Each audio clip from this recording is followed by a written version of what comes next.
You're watching how Leap. Let's record a slow motion video on your iPhone. Open the camera app, swipe left on the mode labels until you see Slo-Mo. Tap Slo-Mo to select it. Frame your shot. Tap the red record button to start filming. Tap it again to stop. Your video is now recorded in slow motion. To edit the slow motion section, open the video in your Photos app. Tap Edit in the top right corner. You will see a vertical timeline with a draggable bar. Move the handles on this bar to choose which part of the video plays in slow motion. Tap Done to save. You're watching how Leap. Let's record a slow motion video on your iPhone.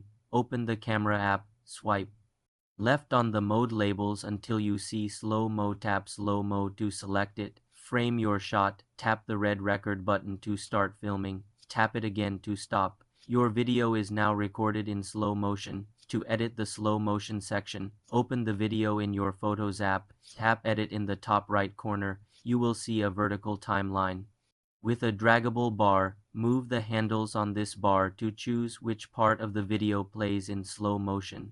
Tap Done to save. For more simple tech tutorials, subscribe to the channel.